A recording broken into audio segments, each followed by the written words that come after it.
Bismillahirrahmanirrahim. Assalamualaikum warahmatullahi wabarakatuh. Saya Salsia.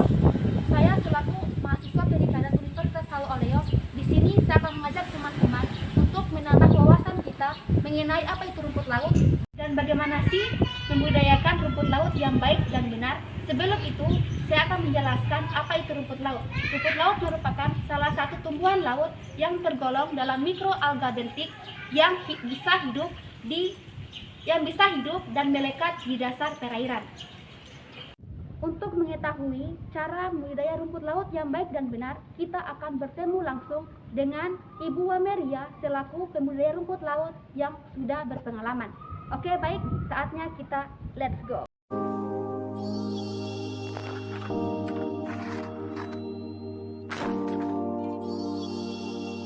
Assalamualaikum. Waalaikumsalam. Dengan Ibu Wameria? Iya betul. Baik Bu, di sini saya Salsia ingin meminta waktu Ibu sebentar untuk. Oke, baik Ibu, saya akan bertanya bagaimana cara membudidayakan rumput laut yang baik dan benar. Kira-kira itu pembudidayaannya seperti apa Bu? Mohon dijelaskan dan dipaparkan. Oh, cara membudidayakan rumput laut yang baik dan benar ini berdasarkan pengalaman saja ya, Salsia. Menurut saya pembudidayaan rumput laut yang baik dan benar itu yang perlu diperhatikan yaitu terutama lokasinya, lokasi pembudidayaan, kemudian salinitas, pH-nya, suhunya, dan usahakan jangan tempat membudidayakan itu kenapa lokasi saya bilang penting, jadi lokasinya itu harus jangan dengan di muara sungai, jangan di dekat pembuangan limbah, jangan dekat pelabuhan. Kenapa? Karena di tempat-tempat seperti itu mampu dengan mudah menghambat pertumbuhan rumput laut, karena kan ada polusi, ada limbah di situ, jadi pertumbuhannya kurang baik. Dan apa sih kesulitan Ibu sebagai pembudidaya rumput laut? Kesulitannya pada masa-masa tertentu, misalnya pada musim-musim tertentu biasanya ada musim ombak ya, jadi kadang-kadang kalau kita buat rakit itu patah, jadi kita yang rugi. Ibu, untuk bibit biasanya Ibu menggunakan bibit yang seperti apa? Untuk bibit ya biasanya bibit yang kami gunakan itu yang sudah berumur 20, 25 sampai 30 hari biasanya. Yang warnanya cerah, misalnya yang hijau, coklat. Biasanya itu ditanda yang kami pilih itu dari yang bagus itu banyak cabangnya atau yang itu tajam-tajam itu bibit yang bagus. Nah, cara biasanya juga yang perlu Salsia tahu, cara pemotongannya itu harus kita perhatikan. Usahakan memotong itu jangan menggunakan pisau yang berkarat, harus menggunakan pisau yang seperti stainless. Kenapa harus kita menggunakan pisau stainless Ibu? Kan stainless itu dikenal dengan pisau yang tajam. Selain itu juga hasilnya halus. Atau jangan memotong menggunakan kuku atau benda yang tumpul, karena itu bisa membuat itu rumput laut itu Rusak. kasar. Jadi dia mudah ditempeli oleh elemen-elemen seperti lumpur atau organisme yang bisa merusak pertumbuhan rumput laut. Baik Ibu, bagaimana cara memelihara rumput laut dan perawatannya? Mohon dipaparkan Ibu. Untuk pemeliharaan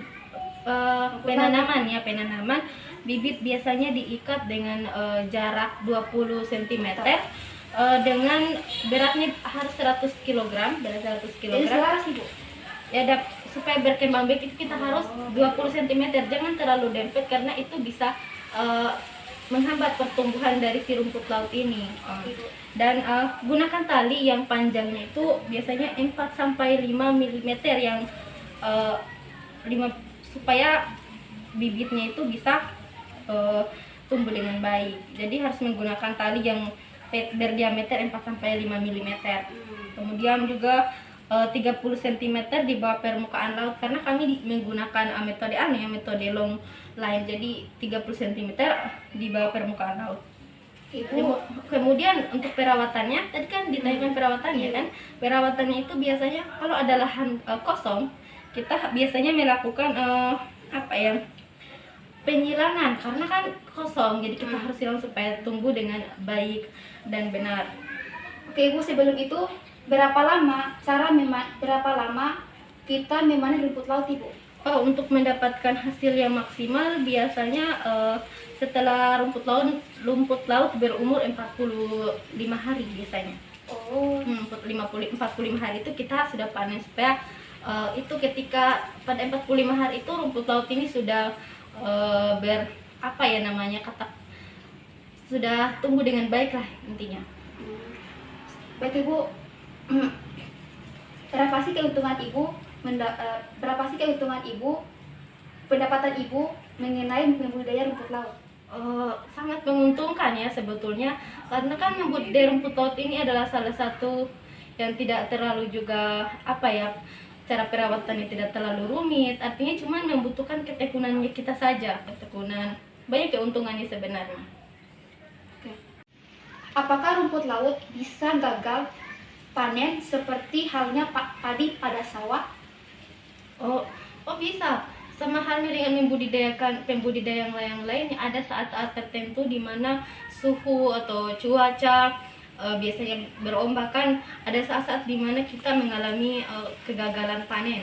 Tidak selamanya kita untung terus. Sama halnya dengan pembudidayaan ikan misalnya, padi, ada faktor alami yang membuat kita gagal panen seperti itu. Oke, makasih Ibu atas waktunya. Dan Ibu, sebelum kita akhiri pertemuan ini, saya ingin meminta Ibu memaparkan bagaimana caranya pentingnya kita membudidaya rumput laut itu untuk masyarakat setempat lainnya. Ya, jadi untuk teman-teman di luar sana, membudidaya rumput laut itu merupakan salah satu hal yang sangat penting. Nilai dan kandungan dari rumput laut ini sebetulnya sangat-sangat luar biasa ya. Jadi kebanyakan masyarakat belum terlalu mengetahui manfaat dari rumput laut ini, dan biasanya keterbatasan teknologi juga ya salah satunya, kan beberapa kali juga kami mengikuti penyuluhan.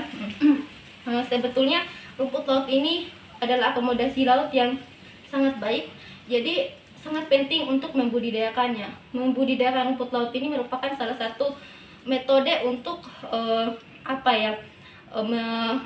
menjaga kearifan dari laut itu sendiri. Karena kan kalau misalnya orang-orang berfokus untuk membudidayakan rumput laut, maka mereka akan teralihkan dari merusak karang misalnya, mereka akan fokus ke membudidayakan. Betul. Jadi membudidayakan itu sangat penting. Harusnya ada pemerintah atau mahasiswa seperti Salsia memberikan penyuluhan atau mengajar orang-orang untuk membudidayakan ini, supaya jangan merusak lautan begitu dengan bom misalnya begitu. Dengan mengajari, penting sekali kita membudidayakan rumput laut ini. Selain banyak sangat menguntungkan, juga bagus untuk lingkungan, karena seperti yang kita ketahui bahwa rumput laut ini merupakan penyerap karbon yang cukup tinggi selain tumbuh-tumbuhan darat lainnya. Oke, makasih Ibu. Ya. Oke teman-teman, sekian dari informasi mengenai apa itu rumput laut dan apa sih pentingnya kita budidaya rumput laut itu. Itulah hasil dari wawancara saya bersama Ibu Amelia. Oke, sebelum itu kita akhiri. Makasih Ibu. Assalamualaikum Assalamualaikum warahmatullahi wabarakatuh.